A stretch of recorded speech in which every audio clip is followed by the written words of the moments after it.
नमस्कार। The rights of person with disabilities act 2016 के अंतर्गत भारत सरकार ने 21 डिसेबिलिटीज को शामिल किया है। यह एक्ट दिव्यांगजनों के अधिकारों व गौरव को सुरक्षित रखने का एक प्रयास है। वोट देना सभी का अधिकार है और इस मतदाताओं की सूची में हमारे PWD मतदाता भी आते हैं। आइए सीखें कि हम इनके वोट देने के अधिकार को किस तरह से सरल बना पाएंगे। अगर आप किसी मूक बधिर दिव्यांगजन को पहचान पाते हैं या फिर वह आपके पास मदद के लिए आता है तो आप उसको उसके वोटर ID कार्ड देने के लिए कहेंगे। फिर उसे आप मतदान केंद्र की तरफ लेके जाएंगे। हियरिंग इम्पेयर्ड दिव्यांगजन को वॉलंटियर इलेक्शन बूथ तक लेके जाएगा और यह देखेगा कि उसका नाम लिस्ट में है कि नहीं और उसको साइन लैंग्वेज के तरीके से सब कुछ समझाया जाएगा।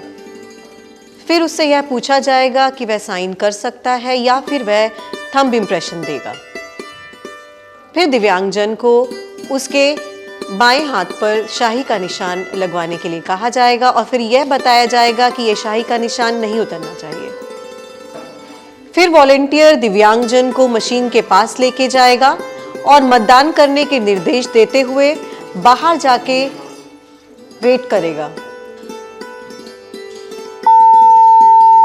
बीप होने पर वॉलंटियर फिर से अंदर आएगा और दिव्यांगजन को अपने साथ लेके जाकर बाहर ले जाएगा।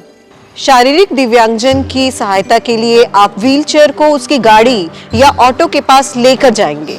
सबसे पहले आप व्हीलचेयर के टायर्स को लॉक करेंगे।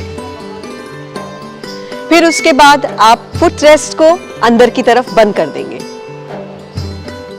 और व्हीलचेयर पर उसे आरामदायक मुद्रा में बिठाएंगे और फिर उसके पैरों को फुट रेस्ट पर कंफर्टेबली रखा जाएगा। उसके बाद आप व्हीलचेयर को आराम से बिना झटका लिए मतदाता केंद्र तक लेके जाएंगे। शारीरिक रूप से दिव्यांगजन व्यक्ति के साथ वॉलंटियर मतदान के हर चरण में उसके साथ रहेगा।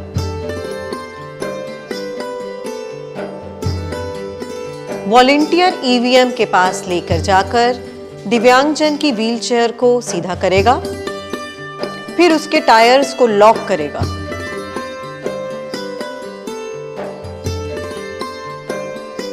फिर बाहर जाकर बीप की प्रतीक्षा करेगा।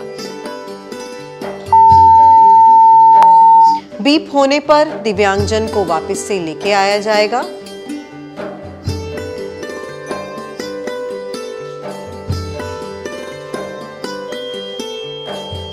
और उसे एग्जिट रूम की तरफ लेके जाया जाएगा। व्हीलचेयर को इस तरीके से रैंप पे लाने का तरीका बिल्कुल ही गलत है। इससे व्यक्ति को चोट पहुंच सकती है और व्यक्ति गिर सकता है। सही तरीके के लिए व्हीलचेयर को मोड़ा जाएगा और इस तरीके से रैंप से उतारा जाएगा। इससे व्हीलचेयर को नियंत्रण में रखना भी आसान रहता है। यदि आप मतदाताओं की भीड़ में किसी दृष्टिबाधित मतदाताओं को पहचान पाएंगे तो आप उसके पास जाएंगे, उसको अपना परिचय देंगे, फिर आप उसको मतदान बूथ की तरफ लेके जाएंगे और मतदान देने के हर चरण में उसके साथ रहेंगे, उसकी मदद करेंगे। सूचित करेगा कि श्रीमान आपको दाईं ओर मुड़ना है या आपको बाईं ओर मुड़ना है। दृष्टिबाधित दिव्यांग को भी एस्कॉर्ट या वॉलंटियर इलेक्शन के हर चरण में मदद करेगा। यदि दृष्टिबाधित व्यक्ति ब्रेल पढ़ सकता है तो वह ब्रेल को निशानों को हाथ लगाकर बूथ के हर एक चरण में पढ़ेगा। दृष्टिबाधित व्यक्ति को वॉलंटियर EVM के पास लेके जाएगा। यदि व्यक्ति ब्रेल पढ़ सकता है तो वह हाथ लगा के सभी चिन्हों को महसूस करेगा और अपने मतलब की अपने पसंद की वोट दे सकता है। पर यदि व्यक्ति को सहायता की आवश्यकता है तो वह वॉलंटियर को बता सकता है, जिसमें कि उसको पूरी तरह से सहायता बटन दबाने में दी जा सकती है। फिर वॉलंटियर उसको एग्जिट डोर की तरफ लेके जाएगा। मानसिक रूप से दिव्यांग व्यक्तियों की मदद करने के लिए हमेशा उनके एस्कॉर्ट साथ में आते हैं, क्योंकि वह अपने परिवारजनों के साथ कंफर्टेबल फील करते हैं। इस समय पे आपको उनके एस्कॉर्ट को सही तरीके से गाइड करने की आवश्यकता है और उन्हें मतदान केंद्र में लेके जाकर उनकी सहायता करने की पहल करें। किसी भी दिव्यांगजन को यह छूट है कि वे लाइन में ना खड़े रहकर सीधा मतदान केंद्र में जाकर अपना वोट डाल पाए। यदि कोई भी सरकारी कर्मचारी आपको रोकता है तो वॉलंटियर की यह ड्यूटी बनती है, कर्तव्य बनता है कि वह उसका आईडी कार्ड दिखाए और इस तरीके से सीधा उसे मतदान केंद्र की तरफ लेके जाया जाए। मानसिक दिव्यांग के साथ एस्कॉर्ट हर स्टेप पर साथ रहेगा। मानसिक मंद मतदाता यदि वोट खुद नहीं डाल सकते तो उनकी जगह उनका एस्कॉर्ट वोट डाल सकता है।